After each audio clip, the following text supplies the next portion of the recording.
Dr. Brian Sokalsky of Jersey Shore Sports Medicine over in Summers Point. Good morning, Doc. How are you, buddy? I'm good. How you doing, Sully? Pretty good, man. Thanks for taking a few minutes. You're always up and at 'em early on a Saturday. Always a pleasure. Absolutely. So I wanted to get you on board and kind of give our audience a little bit of insight into the Carson Wentz injury. Obviously, everybody kind of knows what an ACL tear is and what it means, but I wanted to get a little more technical with you and just give us some basic information on the ACL and what it does to stabilize the knee. Yeah, so it's the primary stabilizing ligament in the knee, particularly with when it comes to rotation of the bones. So anytime you pivot, anytime you cut, the ACL is really what's keeping the knee stable. So when you lose that, obviously there's a lot of instability, a lot of buckling, a lot of giving out. So in sports, it's virtually impossible to perform without it. Now, is there a difference between like a slight tear, a partial tear, a full tear, or is it if there's any kind of tear, you got to go in there and surgically repair it?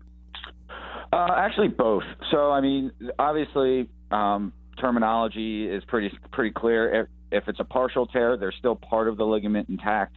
But usually, particularly for a high-level athlete, if there's a partial tear, eventually it will progress to a full tear. So oftentimes, they might try to make it through the season, but at the end of the season, they end up having to get that ACL repaired. Now, Doc, what's involved with this surgery? How do they repair the ACL? The nice part is now they do everything arthroscopically through small cameras, so it's a couple small incisions, and they basically just put a brand new. They don't rebuild the actual ligament; they put in a new ligament. So they either take either a part of the hamstring tendon or part of the patella tendon from the patient, and they'll rebuild the ligament that way through a couple of tunnels, and they'll pin it in, or they'll get an ACL from a cadaver and use that to rebuild the ACL. That sounds painful, getting your hamstring cut up.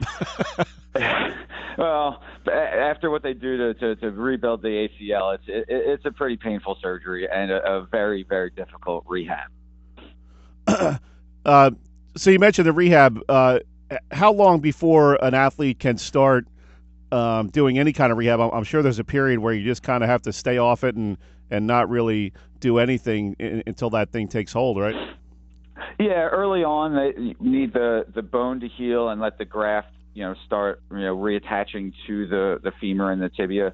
But they like to get the knee moving pretty quickly, because the longer the knee doesn't move, the more stiff it gets and the harder it is to get moving again. So they're actually really aggressive about getting the knee moving, getting the knee bending, putting some weight on the leg.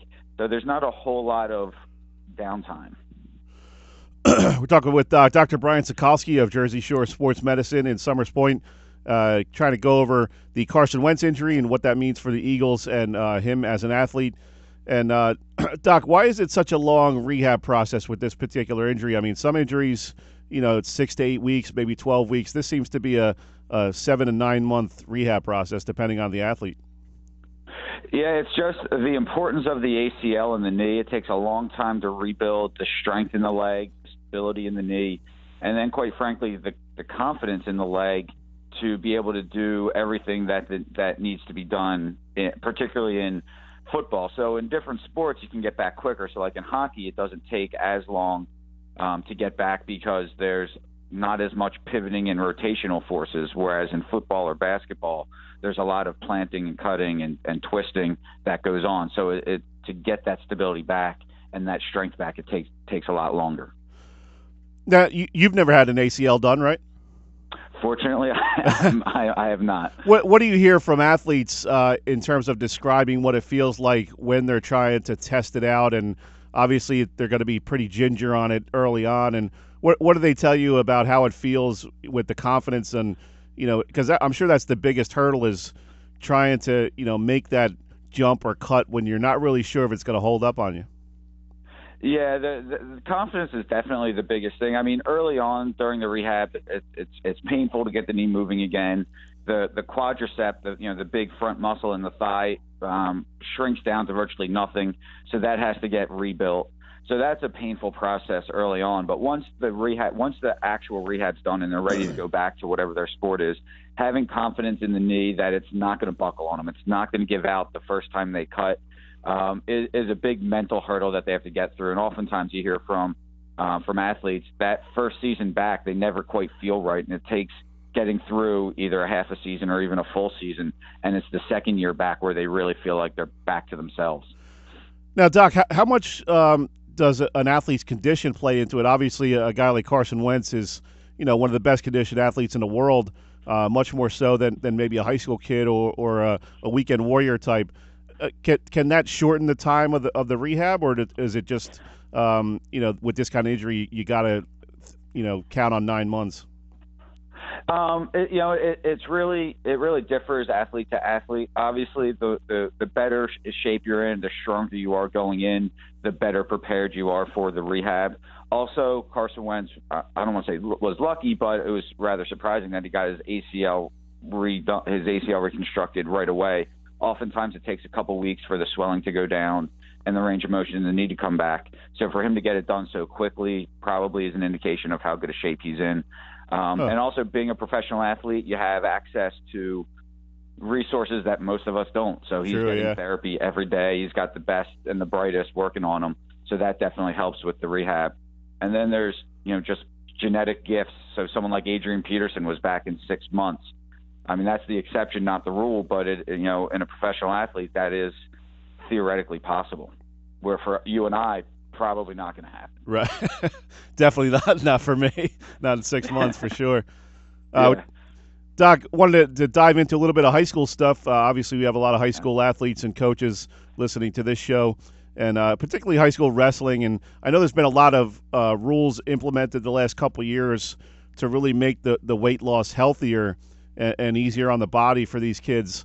But still, a lot of these guys, you're looking at maybe a 10 to 12 pound loss they're trying to get to from the beginning of the season until January. Give us some tips for these guys on how they could do it in the most healthy manner possible without really damaging their body too much, because that can be a tough thing for a 15, 16-year-old kid. I mean, the body at that age wants to build. It wants to gain weight as you're growing into a young man. Yeah, absolutely. So, I mean, you make a great point as far as at the high school ages. The body needs more energy just to go through its normal development that it wants to go through at this time. So it's really the weight loss needs to be planned out really well. I mean, if a wrestler's starting now to lose 10, 12 pounds by early January, they're way behind the 8 ball, and they're not going to be able to do it safely. The proper way to do it is to average a 1 to 2 pound loss per week. You want to be losing fat, not muscle, which means you have to eat a proper number of calories. So you figure you need a calorie deficit of 3,500 calories to lose a pound. So you got to figure on, if you're going to lose 1 to 2 pounds per week, you want to have a 500 to 1,000 calorie deficit per day when you factor in what you eat versus what you burn in workouts and day-to-day activity. You want to make sure you're getting healthy foods, fruits, vegetables, lean meats like chicken and fish, whole grain carbs like whole wheat bread, things like that. And then really the most important part is what not to do. Dehydration is not a good weight loss tactic. It actually decreases your performance as you're dehydrated because it fatigues you out. And also the drastic calorie cutting is bad because the muscle is going to break down muscle to get its energy. And therefore, you're actually going to worsen your conditioning and worsen your strength as you're trying to make weight. Yeah, it's funny, Doc. I remember I was in high school back in the 80s, and obviously there wasn't as much knowledge about wrestling and how to go about it the best way. I remember guys, when I was in high school, they'd be just starving themselves the entire school day, and after school throwing on the trash bags and running around the gym and going in the showers, turning them on as hot as they could to get that humidity and all kind of crazy stuff they used to do back in the 80s to try to lose that weight to get into that weight class. Yeah, absolutely. And it still happens today. I mean, you watch things like shows The Ultimate Fighter with UFC, and so you see professional fighters going through the same things. But it really can be harmful to the body, particularly a high school kid who's still developing. really can take, especially dehydration, can take a toll on the kidneys. You see kids taking, using medications like diuretics to force fluid out, really puts a stress on the kidneys and the heart. Cutting calories, cutting protein can cause anemia. So there are a lot of serious medical effects from crash dieting and really trying to lose a lot of weight. And the states have done a good job at trying to protect the kids from themselves with the rules and regulations as far as weigh-ins and certifications and weight classes and how much weight an athlete can lose during the season. Talking with Dr. Brian Sokalsky of Jersey Shore Sports Medicine in Summers Point. And, Doc, want to touch on one more thing before we let you go. One of the toughest things, I think, for the wrestlers, a lot of these guys are year-round wrestlers, so they're pretty in tune with their weight classes and where they need to be. But I think one of the toughest things is for these guys that are football players that go right into wrestling. A guy like Andrew Marcucci at Absegami, he's a quarterback, so he's playing – at 195 or so in weight, and maybe he wants to get down to 182 or something for wrestling. How tough is that for a kid to, when you don't have a lot of time between seasons, to really get into different kind of shape? Yeah, it's very difficult, particularly the kids playing on teams that are successful and make it into the playoffs. A team like St. Joe's that makes it all the way to the state finals. You're literally dropping one sport and jumping right into the next one without much break. So, there are two things that factor in there. One is the weight class and losing weight, but the other one is injury. Football, a lot of fall sports are physical sports and put a toll on the body. So having proper time to rehab and heal injuries is an important factor. But, the nice part about what the state does is they give the athlete time over December, January, into February to lose the weight, so they can do it in a more gradual way. They don't have to drop weight immediately to qualify for states. So they do have some time to gradually lose that weight and lose it in a proper manner. Good stuff, Doc. Always appreciate you coming on board and giving us some of your knowledge. Always a great time talking to you and learning some new things about the field of medicine. So we appreciate you taking a few minutes this morning. Thanks, bud. Hey, thanks for having me, Sully. Have a great weekend, man. You too.